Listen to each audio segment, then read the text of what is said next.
Thoughts on that one? Yeah, this was an interesting game.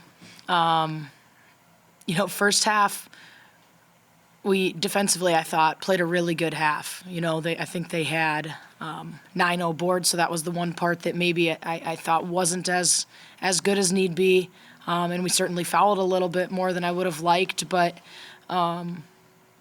we made the right people take shots and were able to defensively, keep them about where we wanted to be. Offensively, biggest thing after about the first 5 minutes after that first media timeout, I think we only had one more turnover. We took care of the ball really well and, played a relatively solid game. We were maybe a little bit sped up at times, but did some good things and hit some huge shots. Maybe weren't exactly drawing up, but did hit. Second half, again, the fouls piled up majorly, and I think it's something we just have to continue stressing. We keep getting these common fouls and getting teams in the bonus way too early, and the rebounding is a huge part of that today. With all the offensive rebounds, it puts you in bad position. You're going to pick up fouls, and that hurts. And so it's certainly nice to be sitting on this side of it, but I don't think we feel as though we played near the level that we are capable of. When you lose Fatima and Kira, right, both fouled out there at the end when maybe you need them most. What are you yelling at players on the court after that? I'm not yelling. Come on, Abby.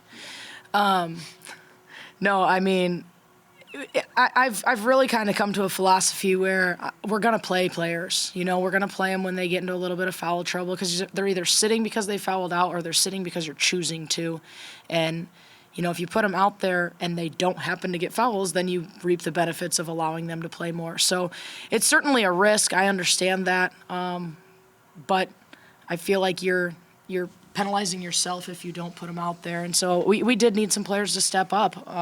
And again, it came down a lot to defensively, in my mind, needing to stop Contreras, first off, but finish plays with rebounds. And again, down the stretch, we gave up quite a few. And it's just something we talked about yesterday at the end of practice, that you don't know if your name's going to get called and your numbers, you're going to have to be ready to go.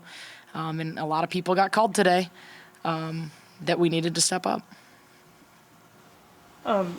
Jossie, what's going through your head, I guess, on the court when Kansas City starts that comeback?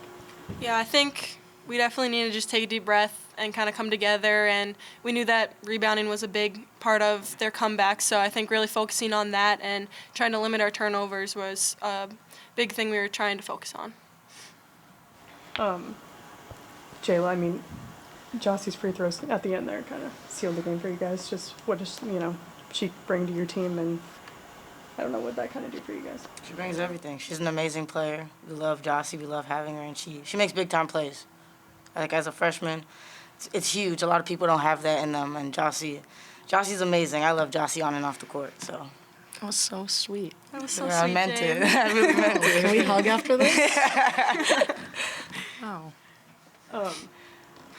I think Jack told you after the game, Yeah. the 8 seed was, if you guys lost this game, you were the 8 seed. Win this game, you're a 5 seed now, right?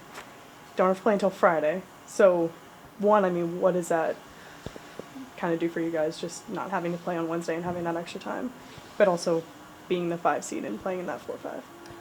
Well, that's a pretty drastic difference, and I'm thinking there's an inbounds play that Jossie's tracking down, and that's the difference between a 5 and 8.